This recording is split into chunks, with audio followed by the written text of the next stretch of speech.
the Mindful Journey podcast. I'm your host, Sana, and hear me out.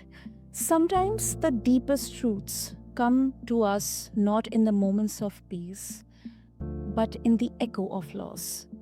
Today's guest, Dr. Gregg Korbon, has lived many lives: a soldier, physician, educator, martial artist. But it was the sudden loss of his beloved son, Brian, that cracked open his understanding of pain, presence, and what it means to truly live. From serving as an artillery officer during the Vietnam era to developing medical techniques still in use today, Dr. Corbin's journey is one of discipline and resilience, listeners. But underneath the accomplishments lies a quieter revolution, a spiritual transformation sparked not by success, but by surrender. So, in this episode of The Mindful Journey, we explore not just his book, but his soul's journey. So, with that, Dr. Greg, welcome to the show. And as always, I'm really, really honored to have you here with us. Thank you, Sana. Good to be with you. Absolutely. So Dr. Greg, before we talk about your journey, so you have penned down a beautiful book, which is, about your beloved son, Brian, Beyond Reasons. It's all about the lessons from the loss of a gifted child. So, what exactly led you to pen down this book? Um, Say that question again, please. Yeah, absolutely. So what exactly uh and what was the journey that motivated you to write this book and get it out to the whole world? Yes. Well, my 9-year-old son, uh, Brian, who is very gifted, he was much more gifted than I was. He Mhm. could write beautiful poetry, and he loved to entertain people, and he made it on national TV telling his joke. He was very exceptional. Yeah. So he told us that he didn't want to celebrate his ninth birthday that was coming up in January because it would bring his death closer, and that he wouldn't live till double digits. So then he got very depressed, and for several months he had trouble sleeping, and we didn't know what to do. And my wife's a minister and pastoral counselor, and I'm a pain physician, so it's a lot of psychology. And but we couldn't find any issues, so because he was telling us the truth, but we couldn't understand. It was beyond our belief system.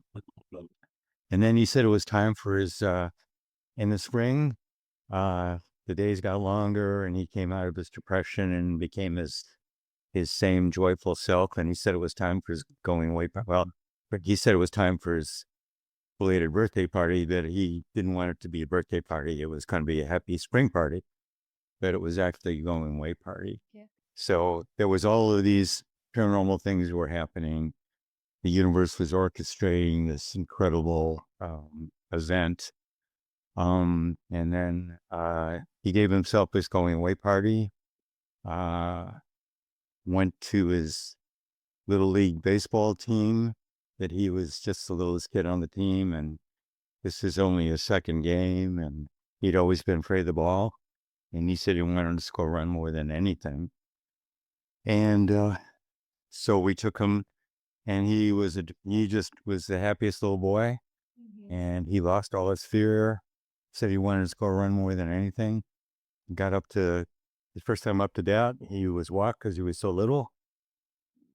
Next boy hit a triple, and he crossed all the bases. Came home. We were all standing up and applauding. He was the happiest little boy you ever saw.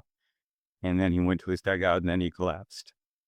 And but the uh, the amazing things continue to happen, and none of this was in my belief system.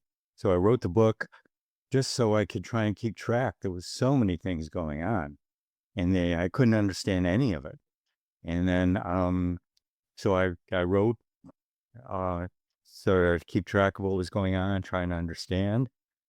And the first chapter was the stuff around his death, but things kept happening. So I kept trying to understand. So I kept writing. And I found all these wonderful teachers and had all these amazing experiences that uh, just totally changed my life and kind of destroyed the limited view of the world that we are all taught. And so the reason I wrote the book was for me to understand, but also to share the gift of, a very special being that came to us to teach us that there was so much more going on than we knew. And so I want to share the gift. So that's the reason I wrote it. And then I'd be glad to talk about some of the some of the amazing things that happened to me afterwards. Absolutely. No, I mean, of course. Thank you for sharing that, because you, Greg, you have worn many hats: soldier, surgeon, teacher. Um, but after your son's passing, you describe experiencing something beyond words. So how did all of this it shift your perception of life and death? Well, we attended a support group for parents that had lost children called the Compassionate Friends. And there were some interesting things that happened. One of which was that we, no matter what our religious belief, we, after our children died, we had all lost our fear of death. And, and then after about a year of going, I shared some of the paranormal things that happened with Brian. And then the other parents who had been afraid to talk about it, they talked about their stories that were some of them almost. Brian's story was more complete. There was a beginning, middle, and an end, and a continuing. But about half of the parents who were living with their children told us that their child was letting them know that they were going to die soon. Um, uh, that they were afraid to talk about. So we had one little girl, Stephanie, and she was sounding like a very gifted child, just like Brian. And she died when she was 5 at a daycare center. She went down a slide and a rope caught around her neck and she strangled. But her mom, who I knew from our hospital, she was an X-ray tech, and she said, Stephanie always said she didn't want to grow up and go to school like the other children. And she said every day she said that she was very gifted and very talented. And every day she would say, know what? I love you with a mad passion. So that's from a 5-year-old. And a half an hour before she died, he had a picture of herself hanging from the neck in dark colors and another picture over to the side of her in bright colors, putting on a halo with a being in the sky, an angel dropping halos down to her. So she knew she was going to die also. So that kind of stuff just kept happening. And I kept finding these most amazing teachers right here in my own backyard. So you said, there was a crack.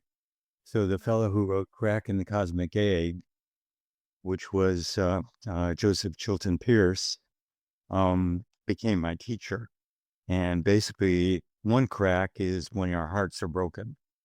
So our hearts and our belief systems break open when we lose somebody who we love. And then if you honor the pain and the love, it becomes a portal and it will transform everything. And that's what happened to me. So the crack in the cosmic egg is grief is one way that you can have that crack. And then he also wrote Magical Child. And he was, had the most amazing experiences. He lived in an ashram in the summers in India, and he traveled around the world and got to meet the most amazing children with all of their gifts. And he includes some of that in his book, but most of it wasn't written anywhere. But for several years, he would tell me about all these children and all of his amazing experiences. I think it was in Sri Lanka. I'm not sure, but there was a fire walking experience that he participated in. There wasn't just the usual walking on coals. It was and I can't remember the name of it, but it was you joined the group and meditated and fasted for a week. And then you went through this incredible trench. You walked down into it, which was a fire that was hot enough to melt aluminum. I mean, it wasn't, I mean, it was a pit of fire that you walked through. And I think of the 8 people that went through it, he said 6 went through unscathed. He was one of them, and 2 died. They were consumed by the flames. So just stories like that. Um, and of course, you always pick up their vibration when you're talking to people like that. So I learned about lots of, different abilities, and uh, there's like, and they all turn all these psychic experiences. They all have a common thread. It's all the separation melts away. Separations of space, separations of time. You resonate. You become more than what you thought. And so, but it's a double-edged sword. So the limitations that we have, the illusion of separation, is like very important for us to have our earthly experience. And even though you can do things like clairvoyance or remote viewing, you probably don't want to if you're going to have a good, fair experience in physical reality. And I'll give you some experiences like I had with telepathy. So I was at the Monroe Institute, and I was there, and towards the end, I had amazing experiences there. And our trainer was a very gifted psychic. And we were coming out of you listen to the sound technology, and you have these meditative guided meditation sessions. And I was traveling around to other worlds that weren't inhabited by higher intelligences, because at the time I couldn't handle that. And I was just coming back, exploring these amazing worlds, and all of a sudden, it felt like a ripping of my reality. Felt like mental rape, and all of a sudden, this large brown loaf appeared, and I didn't know what to make of it. So, but it was the end of our meditation, and then we went for our debrief, and Joe, who was our trainer, said, "Did anybody get my gift of chocolate?" And I said, "Oh, that's what that was." So I bet it was huge. And he said, "Well, time and space doesn't really count for much, but that's what it was." But I didn't like it, and it was wrong. It felt wrong. It was rape, and so that was one experience I had with teleportation. And there was another one where I went up to Washington D.C., and there was a very gifted psychic. I don't know if you've heard of the copper wall experiment, and I forget his name, but I met him. He's a psychiatrist with the Menninger Clinic, and he had set up all these the most gifted healers in the world, and he set them up in a place that shows up in many ancient drawings, with a copper wall, and he had to project their energy and measured the energy of the copper wall. So I never did see the real results. I just heard. But supposedly the one guy who just moved the needle like crazy was a guy named Miatek Workus, who was from Poland, who was famous for doing all kinds of psychokinetic things where he could affect people. So I went for one of his workshops up in Washington, D.C., and it's healing. And so he was very gifted. So we'd meditate, and we'd be in a circle. He'd be in the middle. And all of a sudden, I'd feel this flash of heat, and everything would go white. I'd open my eyes, and he was looking right at me. So he did have some amazing powers. And we were supposed to do a meditation where we were going to do telepathy. So you let your uh, defenses down, and then you would each give a thought to the other person. And we did it the first day of the 3-day workshop, and it worked out really well. And I was kind of like, I was kind of like the star, came easily for me. Mhm. And then the second day, we were going to do it, and it was time to let your defenses down with your partner. And all of a sudden, I shut down completely. Couldn't feel anything, couldn't think of anything. Um, I gave my thoughts to my partner, but I just couldn't get anything from him. And then I was shut down for days after that. I could not meditate. I could not do anything. And then, but after we had our debrief of that one session, the next day, he said, um, I came here as a last resort. And if you guys couldn't help me, I was going to kill myself. I've been so overwhelmed with depression, anxiety, worthlessness that I didn't know what to do.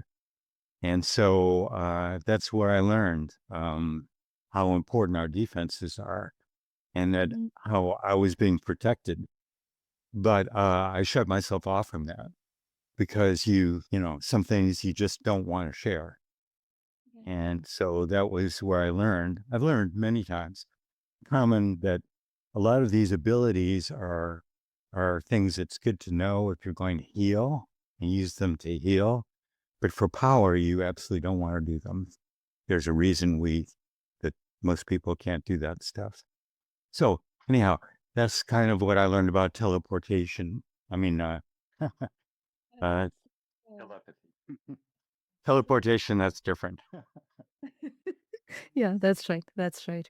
It's I think this is kind of the intersection between consciousness, then psychology, like psychophysics or psychophysiology. I haven't don't have much knowledge about it, but yeah, time to time, I think there have been experiments and researches like this, and of course, even I also believe that we are energies. In fact, whether it's mortal or the energies that are of our lovely souls departed.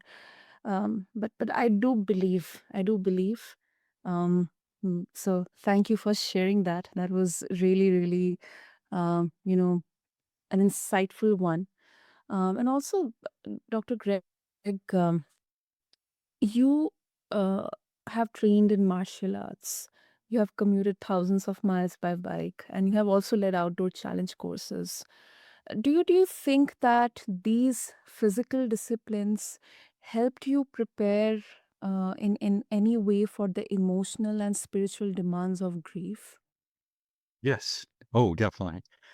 Yes, Mhm. the martial arts. I think there are a few complete paths that we can teach our children: music, martial arts, meditation.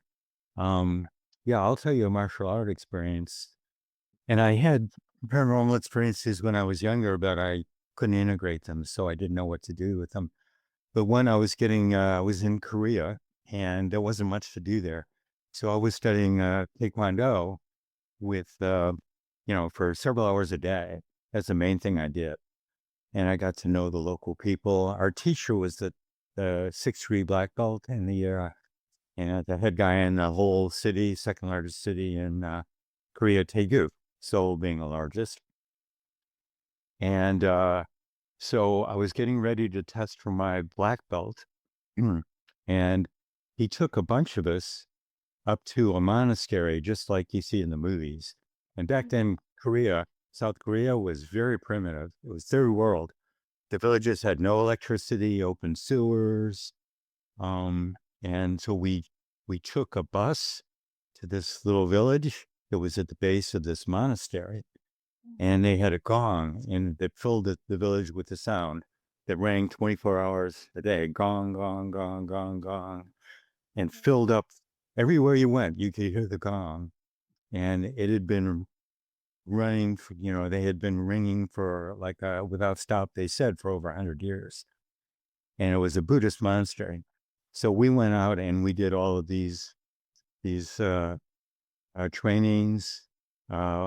We would, when you in Taekwondo, the striking arts, when you have your opponent, you feel your opponent's strength by looking in their eyes, and so that's a very important part of the fight, is like being dominant strength. And a way to increase that was to stare. So we do all these things, jumping through, over logs, and this was in a river, and you'd squat on a rock and look at a waterfall, and the waterfall would try and bring your eyes down, and your meditation was to keep your eyes in the same spot, strengthen your will through your eyes. And we did that for like 20, 30 minutes, 3 times a day for 5 days. We did this for 5 days. And then after that training, we went back, and I was sparring. It was like the day before we were supposed to test, and I was going for my first degree black belt, and a guy was going for second degree. We were sparring, and we were going back and forth. It was pretty even. And I looked him in the eye and I said, I will recreate the feeling of staring into the waterfall. And next time he goes for a high kick, I'm going to go underneath him with a strike to the groin. So instead of moving away, I'd move forward and underneath him. And then I looked him in the eye, recreated that feeling, and everything went black. And he went with a high kick, and I went underneath him with a strike to the groin. Simultaneously, it wasn't a reaction. We moved as one, and we did that. So I won, theoretically, and then we just didn't say anything. We just stopped fighting. And it took me 30 years to have some understanding of what happened. But the ultimate goal I learned from that, of the martial arts, is to become one with your opponent. And then fighting has no real meaning. It's more like a dance. There's no winning. And fighting loses it loses its meaning. It's really more of a way to get to be with your opponent. So that was that was my martial arts moment. And and it's carried me well. There's another martial arts story, if you've got time. It didn't happen to me, but it's a very common one in the Budokan, which is the warrior cult of Japan. And this shogun had one of his samurais told him to go kill one of the lords, assassinate him, who was causing trouble. And so the samurai went to the lord's door, knocked on it. They opened the door, and the samurai said, "I'm here to kill you." And so the lord looks him in the face and says, "You are." And the samurai starts to draw his sword, and the lord spits on him in the face. Okay. And the samurai feels a wave of anger and puts his sword back in his sheath. Says, "I will come back tomorrow." So the moral of that story is the two stories go together. And the first is, the goal is to become one with your opponent, and you can't do that if you're angry. So the samurai was honoring his tradition. Wow. So, yeah, so many stories, so many moments to take away. But thank you so much, Dr. Craig, for sharing a few, and of course for um, you know sharing your gift with all of us through your book. And really, I think what happens when a man who has trained his whole life to manage pain finally allows himself to feel it. So I think what wisdom emerges when we stop resisting and start listening. I think this conversation kind of gave us a glimpse of that. So before we wrap up, if our listeners they would like to connect with you and also get a hold of your book as well, what will be the best way? Okay, the book's website is beyondreason.info. No space, beyondreason.info. Or you can go to, if you want, there's there's some stories and interviews there and some pictures that aren't in the book. And you can connect to the book there. Or you can just go to Amazon and look up Beyond Reason Lessons from Loss of Gifted Child. And my name is Korbon, Korbon. So uh, I would be very pleased for people to learn, to read more about this story and to share it, because that's part of Brian's gift to us. Mm, absolutely. Absolutely. Beautiful. So, to all the listeners out there, Dr. Gregg's story, listeners, reminds us that we are not here to escape life's sorrows, but to walk through them with open eyes, open minds, and even more open heart. His journey is not one of answers, but it's of presence. So, to all the listeners, once again, I invite all of you to stay tender, stay curious, because you are not alone on your mindful journey. And to connect with Dr. Craig and to get a hold of his book, just refer to the show notes along with this episode. Until next time, this is your host, Sana. Thank you.